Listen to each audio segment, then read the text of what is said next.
And then, not only that, he's juiced to the gills, if you ask Mark Hunt. That he is fucking just roided the fuck out. Well, why wouldn't he be? He's in a real contact sport. I remember when he first got into WWE, didn't he cry? This is too physical. I'm going to go and try to play football. He said, football's real. How are you going to complain this is physical? And then go so Mark Hunt was talking shit on Frank Mir, and Frank Mir said that Mark Hunt's going to put him to sleep too.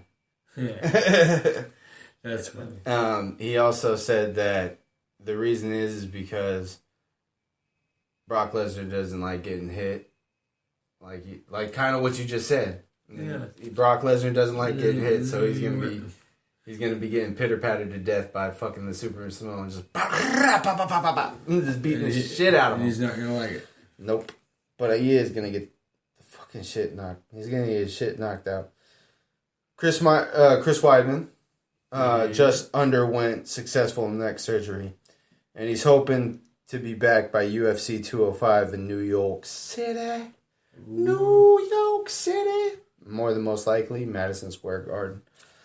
And he hopes to be fighting Michael the Count Bisping because he is the champion.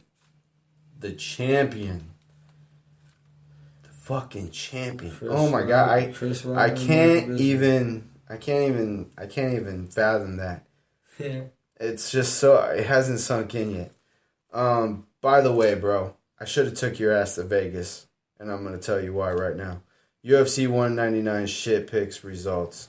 Oh, let's hear it. Diamond Dustin Poirier defeated Mean Bobby Green. DDP. Got a BJ for good reason, because he knocked him out 253 mark in the first round.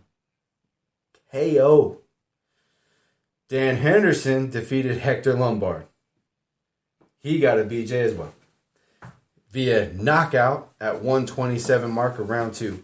Dan Henderson, if he retires today, he had already knocked out Michael Bisping in the best knockout I've ever seen ever. Yeah. And probably because it was Mike Bisping on the receiving end of the knockout. Not gonna lie, not gonna deny. But I will say that if he does retire, good for him. He's going out with a knockout. He's stuck around long enough. He's 1.5 million years old. He should retire. I mean, he's older than my dad, and he's still fighting. You know what I'm saying? So he's badass. He's bad, dude. And he knocked him out via KO in round 2 at the 127 mark. Max Holloway defeated Ricardo Lamas in a dominating decision, 30-27 all the way around, all 3 judges. Former UFC lightweight champion Anthony Pettis is moving down to the 145-pound division on the heels of a 3-fight skid to Rafael dos Anjos, where he lost the title. Eddie Alvarez and Edson Barbosa. Eddie Alvarez is fighting Rafael dos Anjos, I believe, if not the next pay-per-view, the pay-per-view after that. And Edson Barbosa is a title contender and one of the best pure strikers in MMA. Can leg kick you to death if you wanted to. He could stop your heart through your leg, if I can say that. It's possible. But you can do it. I say that at this particular juncture because he's joining the people like Jose Aldo, who could also leg kick you to death. Frankie Edgar, Max Holloway, Conor McGregor, Chad Mendes. They all await you, Anthony Pettis. Bring your cage kick, sir. Bring it. So, I said that because that was a good segue from Max Holloway, who defeated Ricardo Lamas, who also awaits you, Ricardo Lamas, Mr. Anthony Pettis. Showtime, Pettis. And he did that. Max Holloway defeated Ricardo in a dominating decision. So, can I just not say the rest of the card? Why? Because you won both and I lost both. Oh, shit. And you won every single fight on the card. So what do they call them? Shit picks? They call them shit picks because people like you could just fucking guess your way through and fucking get them all correct. It's 50, man. It's not that hard. When you're the best in the world. Listen to this guy. Yeah. Take it in, man. No. He said, I give you the gift of Jericho. Drink it in, man. Oh, man. I got something else. But how about them? Dominic Cruz defeated Uriah Faber via unanimous decision. How do we know? 2 judges scored it 50-45, and 1 judge just scored it 49-46. Michael Bisping knocked Luke Rockhold out via KO at the 3:36 mark in round number 1.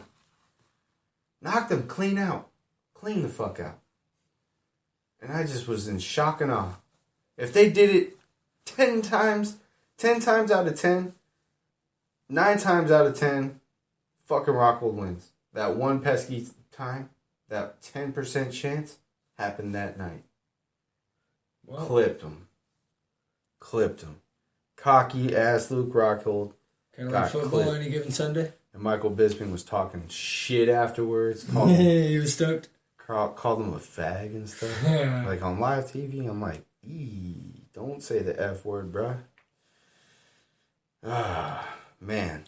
Yeah, it pissed a lot of people. I'm only saying the F word because that's what he called him. I'm not. You're not quoting yourself. No. Sharks win 4-2. Sharks win, dude. Are you excited? How can you not be? Cleveland beat yet. Golden State 120-90. Yeah, it was a 30-point game. Yeah, that was game 3 though. Yep. We told them about the blowout. We should give the score. So 120-90. Warriors lead the series 2-1. The first game was 89-104. Second game was 110-77. Golden State. I'm gonna run through the top 5 real quick in baseball, and then I got one more thing to break in that, and then we could talk a little bit of wrestling. All right. A little bit of wrestling. What's up in baseball? Number 5, the Texas Rangers. They're 37-23, and they're first in the AL West. What say you? I don't know. I haven't heard much about them. The last time I heard about them, they were in that fight with the Blue Jays. Number 4. Rougned Odor. That's what happened? With Clark Batista. Number 4, Washington Nationals. 36-24, first in the NL East. What say you? Well, we got Daniel Murphy, the old Mets guy who was hitting all them home runs in the playoffs last year. I heard he was on a real long hitting streak, something like 15, 20 games at least. Number 3, the Boston Red Sox, 34-25, second in the AL East. What say you? They're like second or third best in the league. 2 or 3 guys, Jackie Bradley Jr., Xander Bogaerts and shit, that have real long hitting streaks and put up a lot of runs. Might represent the American League in the World Series this year. Wow, that's some big praise right there. Yeah. Number 2, the San Francisco Gigantes, 36-25, first in the NL West. What say you? Well, they're on a big winning streak. Probably one of the top team in the league too, or second, right behind the Cubs. There's not much to say except for it's an even year, right? That's what that's what the Giants fans preach. So. Number 1, the Chicago Cubs, 41-17, first in the NL Central. Well, I think and first in the league. Every baseball fan, Chicago Cubs, who hears the Cubs, the first thing they think of, or the first guy they think of is Jake Arrieta. And then they think they're not going to win anything. Yeah, if that guy's on the mound, then almost no chance. I think the other team's got to throw a no hitter or a 1-hitter just to even beat the guy. Yeah, Arrieta's a beast. So I got one more thing to report when it comes to news, and it is in the realm of MMA. I don't know how to say it because I'm so sick of it, but I gotta report it. Punk? No. Phil Brooks? CM Punk is supposed to be on the same card as the news that I have to report. As a Stocktonian. Oh, there's Conor McGregor, Nate Diaz too. August 20th, Las Vegas. It's going down. UFC 202. Nate Diaz v. Conor McGregor. Official. That was also reported over the weekend. So, that's crazy, bro. It's crazy, bro. Who's Phil Brooks scheduled to fight? Mickey Gall. Mickey Gall's going to kill him. Same guy as last time? It's the guy that he's supposed to be fighting, but that's not official yet because CM Brooks. CM Punk is garbage time, dude. Go back to WWE, bro. Wouldn't he have to kiss a lot of ass and? Yeah, you'd have to captain that Vince McMahon Kiss My Ass Club, but there's an opening. There's always openings. Like Mr. McMahon always says, they always come back. They always come back. You know, so. And now we can segue into the world of wrestling.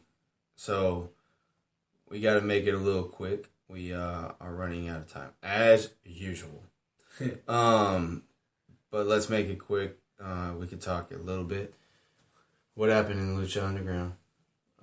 There was a badass tag team. Dude, it was the week of tag teams. I felt it. Tag team championship switched on Tag team NXT match TakeOver. everywhere. Here's a tag team match. There's a tag team match, and then blink twice. Tag team matches. I mean, everywhere. Tag teams everywhere. If it was not a tag team match, it's a fucking 6-man. I mean, Jesus Christ, have they ever? I mean, did they just stop with the 1-on-1 because that's the only thing they can do that's not UFC style? Is that what it is? Is that what it is? There's singles matches, but one in every 4 or 5. Dude, okay, real quick. NXT TakeOver was legit. It was the first time I actually sat through a whole card. Shinsuke Nakamura. Legit AF? Dude, badass as fuck, dude. He fucking, dude, he's legit, Austin Aries match was pretty cool. Yeah, Austin Aries showed up and showed out. It was the first ever match, also cage match in NXT TakeOver with Samoa Joe and Finn Balor. And I'm a part of the Balor Club, I'll say. Finn Balor, sorry. Oh, shit, sorry, fuck. Sorry. How many times are you going to press the button now? Yep. That does mean that I gotta press the button. Is it too late now to say sorry? So that's what happens when we have to. Don't say it again. Yeah. Ladies and gentlemen, I do want to take this opportunity to thank you guys for listening to the podcast. We do have a few. We got literally a minute left. I'm going to ask you a few more things about wrestling, and then I'm going to call it a podcast because we only got a minute left. Yeah. So, bro, Raw. Best thing that happened? Teddy Long. SmackDown. Best thing that happened? I think it was SmackDown where they came up with the idea for the Fatal 4-Way Tag match. No, that was Raw. That was Raw? I don't know. Well, Fatal 4-Way Tag match. That is looking pretty good. The best thing that happened in SmackDown for you. Go ahead. SmackDown for me was Jericho beating Ambrose clean. Ambrose, yeah, clean. With the code breaker. And then see, in Lucha Underground, the best news about Lucha Underground is not King Cuerno, but Pentagon Jr.? No, not Pentagon. Oh, shit. That Prince Puma is going to be going to the WWE. That was the best thing that happened. Shit. You didn't know that? Well, now you I do. remember you were telling me somebody was going.